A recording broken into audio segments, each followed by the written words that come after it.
कुठल्या पक्षाचा आवाज येतोय तर हे मला नक्की कमेंट करून सांगा. तर काळजीपूर्वक ऐका.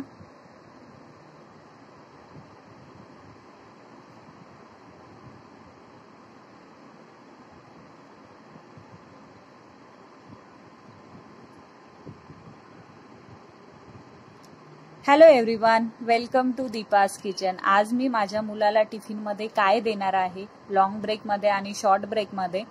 तर व्हिडिओ पूर्ण बघा आणि कसा वाटला तर ते नक्की मला सांगा. तर इथे मी मक्का साफ केली आहे आणि त्याला मी कुकरमध्ये बॉईल करणार आहे त्याला पण.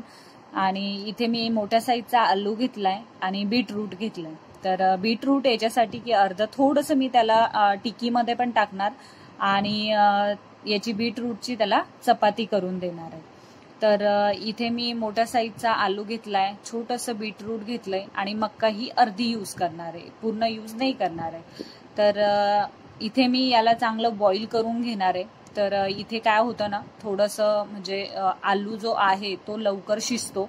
तर इथे मी थोडंसं त्याच्यामध्ये मीठ ऍड केलंय आणि हे सगळे तिन्ही पदार्थ मी एकाच कुकरमध्ये त्याला बॉईल करून घेणार आहे.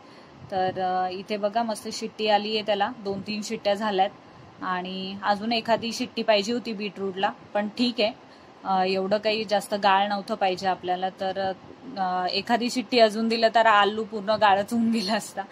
तर इथे मी काढून घेतीये त्याला. तर कसं आहे, सकाळची वेळ असते तर जास्त आपण त्याला थंड वगैरे होऊ द्यायला एवढा टाइम नसतो. पटापट आवरायचं असतं सकाळच्या टायमाला, उशीर होण्यासाठी, म्हणजे उशीर न होण्यासाठी. आणि इथे मी मक्का चांगली अशी बारीक करून घेतलीये आणि आलू एक पूर्ण यूज केलाय त्याला आणि त्याच्यामध्ये आमचूर पावडर टाकलंय आणि त्याच्यानंतर मी मिर्च पावडर टेस्टनुसार जसं तुमच्या मुलाला आवडतं तसं टाका. आणि इथे मी हळद टाकलीये, थोडंसं जिरा टाकतीये, थोडासा ओवा आणि इथे 4-5 मोहरीचे दाणे आणि मीठ टेस्ट अकॉर्डिंग टाकायचंय. जर याच्यामध्ये तुमच्या मुलाला कसं आवडतं, मिर्च पावडर आवडते, तिखट आवडतं, नाही आवडत, तर त्या टेस्टनुसार तुम्ही बनवू शकता. तर इथे मी थोडंसं बीटरूट जे आहे ते थोडंसं खिसून टाकलंय, जास्त नाही टाकलंय. आणि याच्यामध्ये काय करायचंय, 1 चम्मच जे आहे तर गव्हाचं पीठ किंवा तांदळाचं पीठ किंवा मक्काचं पीठ किंवा बेसन, याच्यातून तुम्ही काहीही टाकू शकता, पण 1 चम्मच टाकायचं, थोडंसं ग्रिपनेस येण्यासाठी त्याला, म्हणजे ते असं तळताना पांगलं नाही पाहिजे त्याच्यासाठी. तर याच्यामध्ये मी जे टाकलंय ते तांदळाचं पीठ टाकलंय आणि इथे माझ्याकडे स्लाइस होते चीजवाले. तर तुमच्याकडे जर का बाईट असेल तर चांगलंच आहे, कारण की तुम्ही डायरेक्टली बाईट त्याच्यामध्ये टाकून ते बनवू शकता. तर इकडे माझ्याकडे स्लाइसच होतं, तर त्याच्यासाठी मी ते स्लाइसला कट करून 4 भागामध्ये कट करून त्याच्यानंतर परत त्याचे 4 भाग बनवून छोटंसं असं बाईट सारखं बनवलंय त्याला आणि छोटे गोल गोल टिकी बनवली. तर तुम्ही याच्यामध्ये ट्रायंगल शेप पण देऊ शकता किंवा स्क्वेअर किंवा सर्कल, जसं मी बनवलंय तसं. तर वेगळ्या शेपनी बनवू शकता तुम्ही. थोडंसं इंटरेस्टिंग वाटतं मुलांना पण टिफिनमध्ये दिल्यावर, तर छान वाटतं आणि खूप म्हणजे मुलांची फेवरेट आहे ही टिकी. कारण की माझ्या मुलाला तर आवडती आणि आवडली पण होती. जेव्हा मी त्याला विचारलं टिकी कशी झाली होती बाळा, तर तो बोलला खूप छान झाली होती मम्मा. तर एका पॅनमध्ये मी तेल टाकलंय आणि फक्त मी त्याला फ्राय करणार आहे, डीप फ्राय नाही करणार आहे. तुम्हाला जर का त्याला तळायचं पण असेल पूर्ण तर तुम्ही आरामशीर तळू शकता, असं पांगणार वगैरे नाहीये. तर इथे मी एका वाटीमध्ये गव्हाचं पीठ घेतलंय, परत त्याला वरतून लावून घेतलंय, जेणेकरून जेव्हा टिक्की आपण टाकू तेव्हा ते पांगणार नाही म्हणून. तर इथे मी पहिले 4 फ्राय करून घेतले होते. म्हटलं टाइम जर का असेल तर आपण दाखवू, नसेल पण होता तर मी तुम्हाला दाखवते व्हिडिओमध्ये. तर बघू शकता, पांगणार नाही, किती छान मस्त असे तळतात ते. तर मीडियम गॅसवर ठेवायचंय, जास्त फुल नाही ठेवायचं. तर मस्त वरच्या साईडने एकदम क्रिस्पीनेस येते त्याला, छान लागतं ते, टेस्टला पण भारी लागतं. तर इथे कसं आहे, जितकं हेल्दी देसान मुलांना तितकं चांगलं असतं. तर इथे मी बघू शकता तेल साफ आहे, म्हणजे हे पहिले मी 4-5 एकदाच फ्राय करून घेतले होते. तर किती छान मस्त असे त्याला वरच्या साईडने कलर आलाय.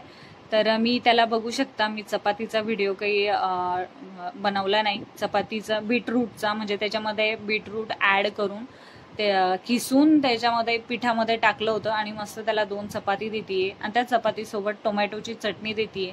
म्हणजे बीटरूटमध्ये बनवलंय तर त्याचं थोडंफार तर फ्लेवर येणारच बीटरूटचं. तर इथे मी त्याच्या चपातीसोबत टोमॅटोची चटणी देतीये. तर इथे मी फटाफट टिफिन साफ करून घेतीये आणि मी आंब्याचे स्लाइस देणार आहे त्याला थोडे टिफिनमध्ये खायला. तर इथे मी टिफिन जे आहे ते रात्री साफ करून ठेवते आणि पुसून घेतलं. आणि इथे बघा मी टोमॅटोची चटणी त्याला देतीये. हा जो टिफिन आहे हा आहे लॉंग ब्रेकसाठी. फक्त भाजी आणि पोळी आणि थोडंसं फ्रूट दिलं, जास्त काही देत नाही मी त्याला लॉंग ब्रेकमध्ये. तर इथे थोडंसं संत्र्याचे स्लाइस दिले त्याच्यासोबत. कधी कधी काकडी पण देते, कधी कॅरेट गाजर देते, असे वेगळं वेगळं चेंज करून देते त्याला. तर इथे आपला झालाय लॉंग ब्रेकचा टिफिन तयार. आणि इथे मी शॉर्ट ब्रेकचा टिफिन तयार करतेय. तर टिक्की टाकलीये, साईडने थोडेसे संत्रे टाकले 2-4 आणि याच्यामध्ये आंब्याचे स्लाइस देतीये. तुम्ही याच्यासोबत ड्रायफ्रुट्स पण देते मी कधी कधी. डेली तर नाही देत, तो डेली दिल्यावर तोच कंटाळतो, काय मम्मा तू डेली डेली देतीस. तर दुसऱ्या टिफिनमध्ये मी टाकलंय सॉस टिक्की सोबत. जर का तुमचा मुलगा जर का शेजवान चटणी वगैरे खात असेल तर त्याच्यासोबत तर अजूनच भारी लागतं.